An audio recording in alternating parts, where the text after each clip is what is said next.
A very good morning. Happy Wednesday and welcome to the Early Edge. We've got a great show for you today. It's going to be a packed house. I already see picks in the chat. We've got Djokovic picks for tennis. We got baseball picks. We're going to have a lot of picks on this show, but let's see how the picks did yesterday. Let's take a look at the recap screen. We went 3-2. One of those losses was a plus 146. So we're putting out some big plus money plays here as well, but we hit the plus 140 thanks to the Sniper. Certainly made you some money. The SportsLine pick was also a plus money play at plus 114. Cubs run line there, which was also backed by the Sniper. Speaking of Matt Snyder, the Sniper, why don't we just go ahead and bring in the stars of the show? Like I said, it's a packed house thanks to you all in the chat, but also Mackenzie Brooks, Larry Hartstein, Amags, and the Sniper. Let's see, where do I start? Larry, we have a bit of an announcement, and I feel like we should start there. Well, Sia, way to go. Way to get us off to a great start. I am excited to announce that Brady Cannon, who many of you might know from various networks and content, especially in the golf space, has joined SportsLine, and his content is already up on the site. One of the top golf analysts around. He had Harris English 110-1 to win the Farmers this year, among other great calls. He also won the Super Contest, the NFL Super Contest at the Westgate. So he will be helping us out in NFL as well as golf. And he might even show up in the chat this morning. That's fantastic. I've worked a lot with Brady Cannon. He's obviously, I kind of initially knew him from VSiN. I've been on some of his other shows recently. Great guy, great quality guy, but also a quality capper as well. So adding him to this team in the golf, in the football, and maybe some other context is going to be a boon for SportsLine. Sniper, Christopher Sanchez, plus money play. You lost the Braves one. They got close, but I like to see that plus 140. How you feeling today? I mean, yeah, other than the Braves loss, I was actually annoyed at myself because in my initial brainstorm, I had down the Christopher Sanchez play, and then I was going to take the Reds over the Brewers. So I was really close, but I didn't do it. Instead, I went with the Braves offense to fade Zach Gallen, and we're getting close to just not trusting the Braves. It's been enough of a sample to quit falling into thinking, oh, the offense is just going to start clicking again. We're going to have to see it. I was on HQ yesterday, and I was thinking, all right, Strider's probably hitting his stride now. That's what I was saying, at least. And Zach Allen's been terrible, and I was like, I'm going to lay the half a run in the first 5. It was like 1-0 after a few innings. Speaking of HQ and being in the studio, Mackenzie, you know I've been hosting Primetime Pregame from 6 to 7 this entire week, and I'll continue to do that through Friday. Am I going to see you today? How are you doing? Yes, I'm finally back in the studio today. It started to be my slow season. I think they're trying to give me a breather before football here, but excited to finish out NBA Finals. I'll be with you 6 p.m. on Primetime Pregame. Speaking of football, we're James Harrison days away from NFL season. Put your favorite 92 in the chat. Hey, Max, how you doing today? You came with some, baseball props, sides? What you got today? Well, yesterday in the article, if you guys read it, it was a team total on the Cubs. So that worked out for us. I'm going to go right back to that type of a play today here. And it's ready to see some questions coming up in the chat. So we'll definitely answer those. If you have any, put them in the chat for sure. I don't see anything imminent, but yeah. This is great. We're definitely going to have Reggie White, says Steve Folkerts. That's certainly a good one. We have so many picks and a lot of baseball picks, which makes sense with the crew that we have here today. We got a hockey pick. We got a golf pick. We may as well just get started here. A Sniper, get us started. You mentioned how you kind of wish you were on the Reds yesterday, and now you're like, all right, I'm on the Reds today. Yeah, I should have. I mean, one of the things yesterday when I said there's some evening out to be done in that Blue Jays-Phillies series, because the Blue Jays had the winning streak, the Phillies had the losing streak. I was looking at the same thing in Cincinnati with the Brewers having that 8-game winning streak and thinking, they're probably an okay team, but not good enough to win this many games in a row. And sure enough, they went and lost. Today, I think they were riding too high, and they're going to give another one back. Plus, the pitching matchup sets up very, very nicely. Lefty Andrew Abbott on the mound for the Reds. He has been brilliant. 0.55 ERA in his last 6 outings. The Brewers are bad against left-handed pitching. They hit .238 with a .346 slugging.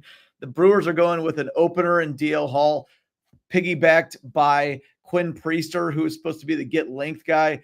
I don't trust both of those guys to throw well. I think the Reds are going to get to at least one of them, maybe both. It is good hitting weather If you like an Ellie De La Cruz home run prop here, he's a switch hitter. So either the lefty DL Hall or the righty Quinn Priester, he could get to one of those two guys. Ellie's plus 425 on the home run there, but I'm just going to take the Reds to win the game here. I got it at minus 115 last night. I think there's a little more juice on it right now. It's not bad, but again, that's why you need to look on SportsLine. I threw it up on SportsLine last night. The other one, I am going to go back to the Cubs a little bit. It's on the national side, but I'm going to take Mackenzie Gore to go under 17.5 outs here. It's at plus money. I'm going with another plus money play here. He usually completes 6 innings. He does. We need him to go 5 2/3 or fewer here. But the Cubs are toward the top in the league in pitches per plate appearance. They see a ton of pitches, and they're toward the top of the league again in walk rate. So again, they're going to work counts. They're going to work him hard. He's left-handed. They hit 274 with a 467 slugging percentage against left-handed starters. They beat up starters who are lefties. And Gore does not go over 105 pitches. He gets capped around 105 pitches. So if the Cubs can get to him early, or if they can just work him hard and see a ton of pitches, he's not going to complete that 6th inning. I'm confident one of those two things, if not both, comes to fruition. So I am fading Mackenzie Gore, but it's mostly running with the Cubs offense here. In terms of the home runs, do you want me to hold my selections for later? Actually, yes. Good call. So when we put up the SportsLine home run model, which I know Mackenzie's probably very familiar with, we'll have your input there as well. There was a question, Sniper, specifically for you with respect to the Marlins game, which I think kicks off the slate here at 12:10. The question was whether you like the over or not at 8. Freeland and Quantrill on the mound. Yeah, the only thing is, it's just I hate trusting any aspect of a team that is untrustable. I guess I hate being redundant there, but you look at Freeland versus Quantrill, and it seems like both of those pitchers are awful. Both of the offenses are going to go off. But now I'm having to count on the Rockies on the road to hit. Now I'm having to count on the Marlins to hit, which they can at times. They're just not consistent. So that just screams stay away to me. It seems like a game where maybe Kyle Freeland all of a sudden throws 5 or 6 decent innings or something like that because you can't trust the Marlins. Then you're counting on the road Rockies to score runs. And I just hate doing something like that. So I like where your head is on these two pitchers could get knocked around. I just can't get on board with trusting the offense. And I did also want to say, I'm really sorry for fading a Mackenzie on the same show that Mackenzie is on. It's not cool. It's a bad name to catch the name Mackenzie today. Damn. Yeah, that is really, really not cool. Well, actually, it's a really good segue, Mackenzie, because you can give out your pick, and you're actually fading a guy with the last name Snyder, which is absolutely crazy. Go ahead. How about that? We didn't even plan that. No, it's not true. I just made that up. But either way, give us your NBA pick. All right, yeah, let's get a little NBA going in the show. Why don't we? The thing is, I'm going to be all over OKC throughout the series. We have tomorrow. I'll be on the early edge tomorrow, so I'll give out more plays there. But one player specifically, we were seeing his line start to move for his PRA is Chet Holmgren. So we're getting it at 27.5. I see it at 28.5 on some books. So that's why we want to get it out here. But I think this is a Chet series through and through in general. The Pacers were not performing well on the boards. They were getting out rebounded consistently by the Knicks. And I'm not here to say that rebounding is OKC's bread and butter because there's so many other things that they do so much more elite than rebounding. But this front court just doesn't have the beef to compete with OKC in general. And I think Chet will be a very, very big part of that. I think he'll get double-digit rebounds. I think he'll have plenty of opportunity for assists here. And when he plays 30-plus minutes, he's 3-0 to this over, looking back at last series. So I think, everyone knows that the Pacers are never dead, right? I don't care what the lead's going to be in the fourth quarter. I think they're going to keep their guys in. So I think game one specifically is a game we'll get enough minutes from Chet as well. So overall, I just think the series matches up well for him, and I think he gets the minutes to get there too. Okay, we're looking at Chet Holmgren over 27.5 points, rebounds, and assists at minus 115. Of course, the NBA Finals, which Joe Neuenfeld says he forgot existed because it's been so many days. That starts tomorrow night. We got the Stanley Cup Finals starting tonight. And with that in mind, we're talking about football and being Albert Hainsworth days away from NFL season. And that means all of the extra shows. It means all of the content on the early edge, but also means like the first touchdown score stuff, which we always love as sprinkle bets. Well, we got first goal scorer bets too, at least according to BetMGM. You can, little promo here. BetMGM players can receive their stake back in cash as a second chance refund on any first goal scorer wager when the player they wager on does not score the game's first goal, but scores the game's second goal. Take advantage of this promo for every game during the NHL Stanley Cup Final. Speaking of the Stanley Cup Final, how about a SportsLine pick? We're going with the Florida Panthers. This is interesting. When I was on Primetime Pregame last night, we had Todd Firm and Mike McClure on there. They were on opposite sides of who's going to win game one, of who's going to win the series, and how many games it's going to go. Todd Furman was on the Edmonton side. Mike McClure was on the Florida side. Well, right now we're on the Florida side for game one. Florida Panthers money line plus 115. That one courtesy of Bruce Marshall. Before we get to a break, let's bring up the home run model, the SportsLine home run model, and then Amags and Mackenzie and Snyper, if you have anything to add, please let me know. And Snyper, or actually Amags, I'm going to start with you here. Jose Ramirez, we've got a little bit of value here per the SportsLine model and the real odds. Kyle Schwarber and Brandon Lau, plus 420, plus 460, plus 240 versus plus 350 on the Schwarber side, and plus 350 versus plus 375 with Ramirez. Amags, any thoughts here?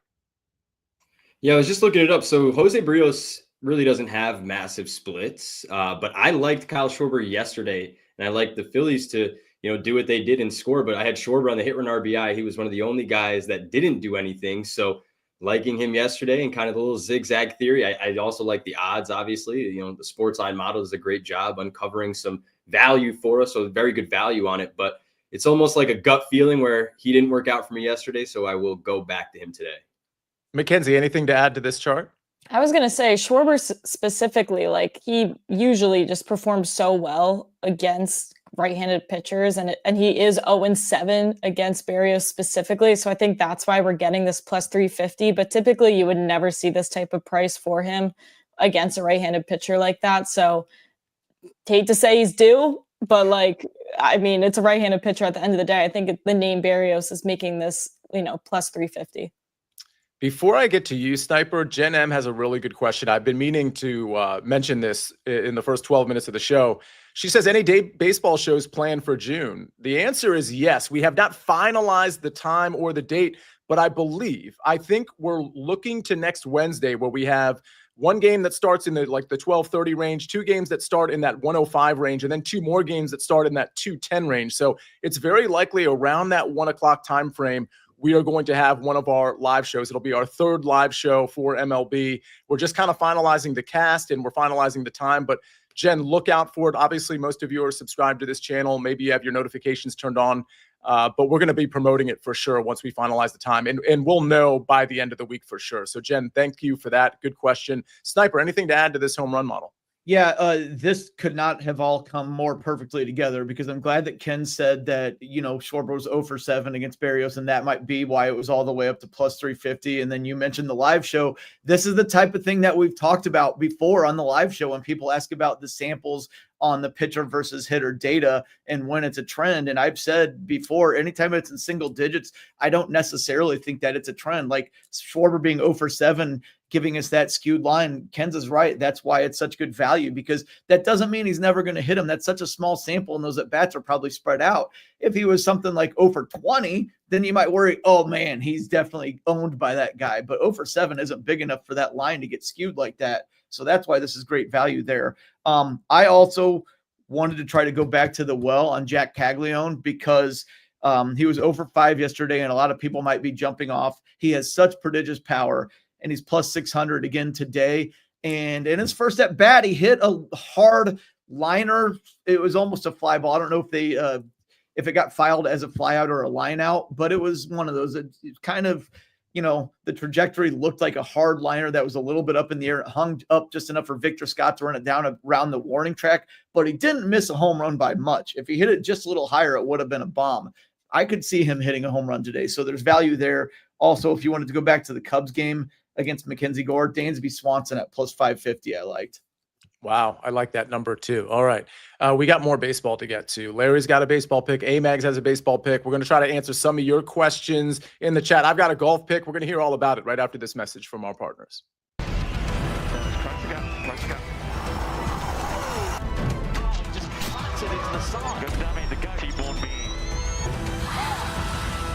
Victory here in Shanghai. You won, baby.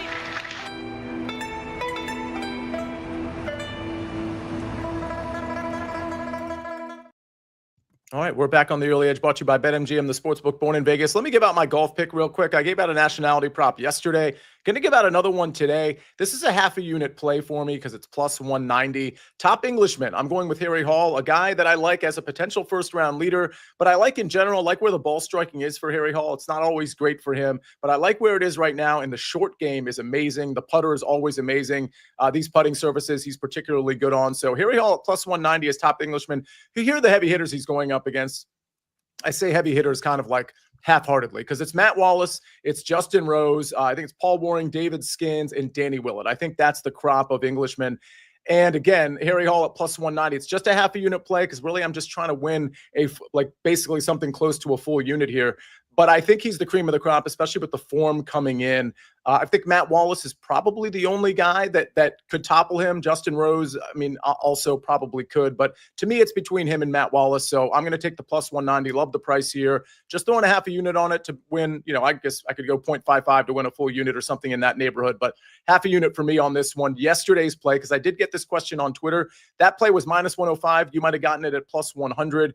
That would be a full unit play for me because these types of plays, I'm trying to win a full unit. So just an FYI there. So we got a Top Englishman, and then we got yesterday's Top Oceania. And now, Amags, we go to Minnesota. Talk to me about the Minnesota Twins. So we go to the Minnesota Twins, but not to Minnesota. They're playing in Sacramento. And as we know, that is a minor league ballpark. And it looks like there's going to be some wind swirling, pushing out. You're going to have a team here in the Twins who've scored 10 plus runs in the last 2 nights. This is a 4-game series, so this actually isn't the final game of the series. They get a day game in Sacramento on Thursday. Remember that because of that weather probably helps you out being in the day as well. But I like tonight, the Minnesota Twins on the first 7 over 3.5 runs. As I said, they've been hitting. It looks like it's a little bit in flux, whether it's going to be Sean Newcomb opening and Jeff Springs taking the mound after him, or if Springs will start. But regardless, it should be a lefty. And I think that this team should be a bit better than they've shown against lefties. They've faced some solid ones, Chris Bupish, Garrett Crochet, like guys like that are going to be tough to hit off of. But guys like Sean Newcomb, who have bounced around from team to team, and guys like Jeff Springs, who, quite frankly, didn't pitch well last time. I did think that he was starting to find it in May, but I think he's probably closer to the terrible pitcher than the very good pitcher I kind of thought he was going to be. He just hasn't really shown it. And some of the underlying metrics for Springs, if he does get out there for a bulk, kind of, show maybe a little bit of solid stuff in terms of the hard hit rate, but too much fly balls, too many balls in the air. This team tonight with the wind and the Twins here, I think they're going to put enough balls in the air. They're going to hit enough balls hard. And against the lefty there, Byron Buxton, I played him over 1.5 hits, runs, and RBIs. I just like them to keep rolling. This is probably Mark Kotze's last little run here as the manager of the A's. And if you look at what happened since May 10th, I'll leave you with this. May 10th, this team, the A's, if the season ended on May 10th, they would have made the playoffs as the 3rd wildcard team at 21-19. Since May 10th, they are 2-20 and looking to have one of the worst records in the league. Yeah, it's funny because I was doing a network show. I'm not kidding. It was like somewhere between 3 and 4 weeks ago, and we were talking about the AL West, and Seattle was in the lead, and you had a couple of great teams behind them. But the A's were in last place, but they were only like 4 games out of first place. It was just super tight. And the next thing I know, I turn my head and they're like onto this historic losing streak. I'm stunned by it. On May 10th, they were in 2nd place in the West. Jeez. They were 2 games out. They had just beat the Yankees. They were 21-19. We usually say 40 games is what you need, about a quarter of a season to see who a team is going to be. I mean, they have completely flipped 180 degrees since that day. It's crazy. Sniper, you had something to add. They actually got it down to 1 game before what Amags was talking about. His fact was correct, but they were only 1 game out after winning on May 5th. And right now they've lost 19 out of 20, which is a season-altering, season-ruining stretch. I mean, maybe if baseball had like a hard salary cap, Sniper, maybe we wouldn't get some of this stuff where fans show up. I think this is a lot more. They actually spent a lot more money than last year. They actually signed like Severino, for example. This is a lot more to do with not having a home. Yeah, that's totally fair. That's totally fair. All right. Joey B says, Amag's best and most organized background hat collection on YouTube sports show. Is that a dig on Joey B, is that a dig on Sniper? I feel like that's Maybe, but I said his lid store is more organized than mine. Well, mine are like, look at my Homestead Grays hat right here is like all crooked and everything. So you know what? I am messing up a little bit too. I'm out of inventory. I don't have a Twins hat, so I couldn't throw a Twins hat on today. Oh, So man. we've all got issues. The funny thing, see, is there's a lot of people on the outside, like Jeff and Joey B, trying to create this rivalry, this animosity between Sniper and Amags. But I just don't sense that ain't happening. Yeah. Well, we can try. We can always try. Guys. Come on, for the drama. Fight. Larry, before we get to your pick, I do have to point out a couple of very important things out in the chat. The first one is from CLE fan, who's always in the chat. We appreciate you and so many of you that are always in here. It says, not hitting the like button is the same as not removing your shoes before entering someone's house. Don't be rude. Remember that every single day. Remember that every single day. Thank you, CLE fan. But then I'm looking right below that comment, Las Vegas football contest. That's Brady Cannon. And I might have missed some comments he had before. He says he loves Harry Hall, UNLV Rebel. But Brady Cannon is very much in the chat. He said he likes Alex Norn as well. That's a guy that I have been talking about on the early Wedge show, which maybe Brady will show up on one of these days as well. But either way, I think Alex Norn is an interesting play in general, but also this week. And Justin Rose, who is in that top Englishman sort of, sector there, Brady Cannon likes him as a top 30 at plus 150. So something to consider there as well.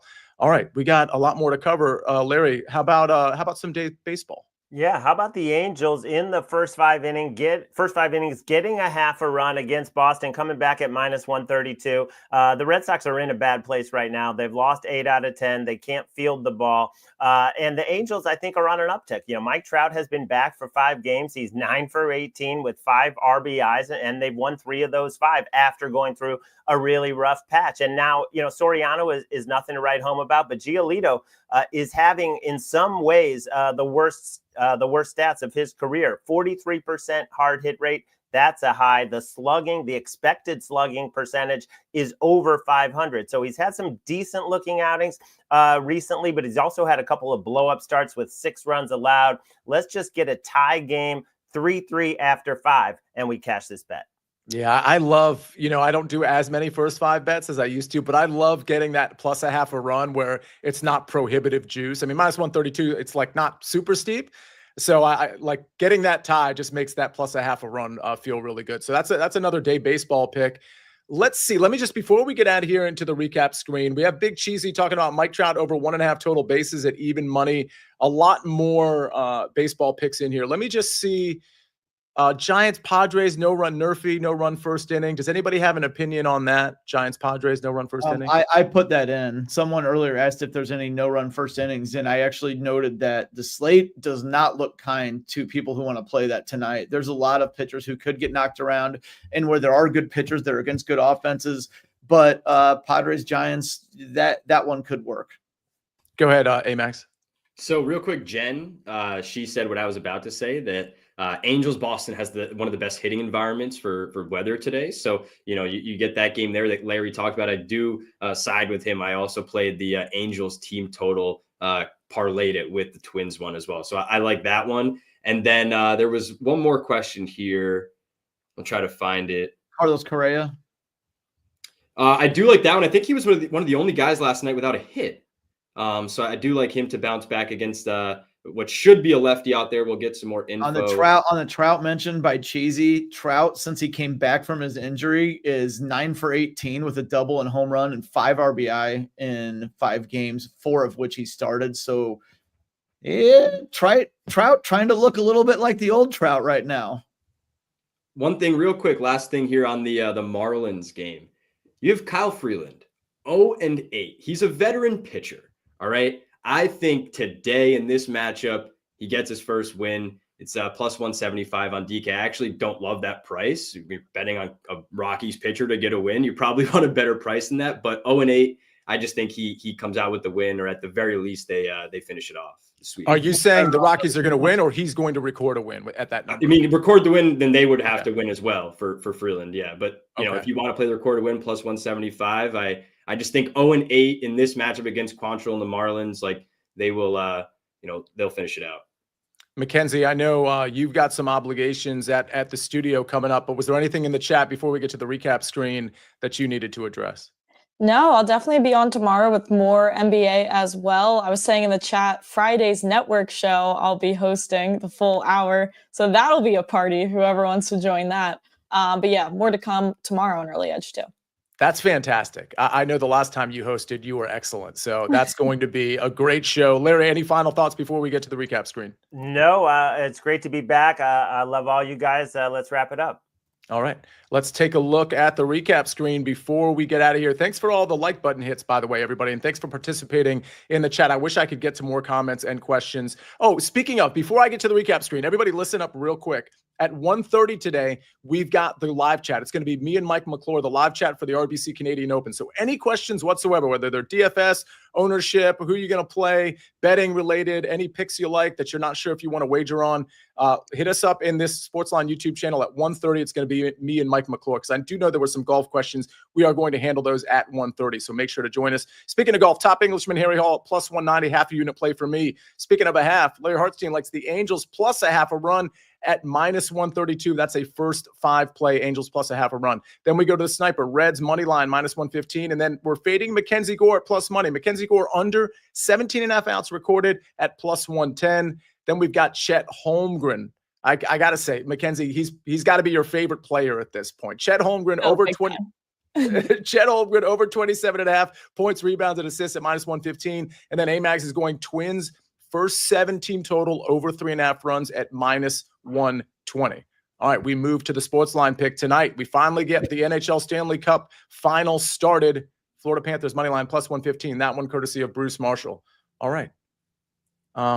Jeff Stenberg said, everybody have a great day, but I think he left Amags off of there, which is pretty standard. Let's give a shout out to Brady for joining the team. I know he's not in the chat anymore, but that's going to be just so great. We got Larry Hartstein here, Amags, Mackenzie Brooks, Sniper, Ben on the 1s and 2s and 3s and 4s. Don't forget about 1:30. Don't forget about the early edge tomorrow morning and all the content on CBS Sports Network and on HQ. And of course, don't forget next week, we're going to have that live baseball show. Likely Wednesday afternoon, which we will confirm later today. Thanks for being part of the show. Thanks for being part of the team.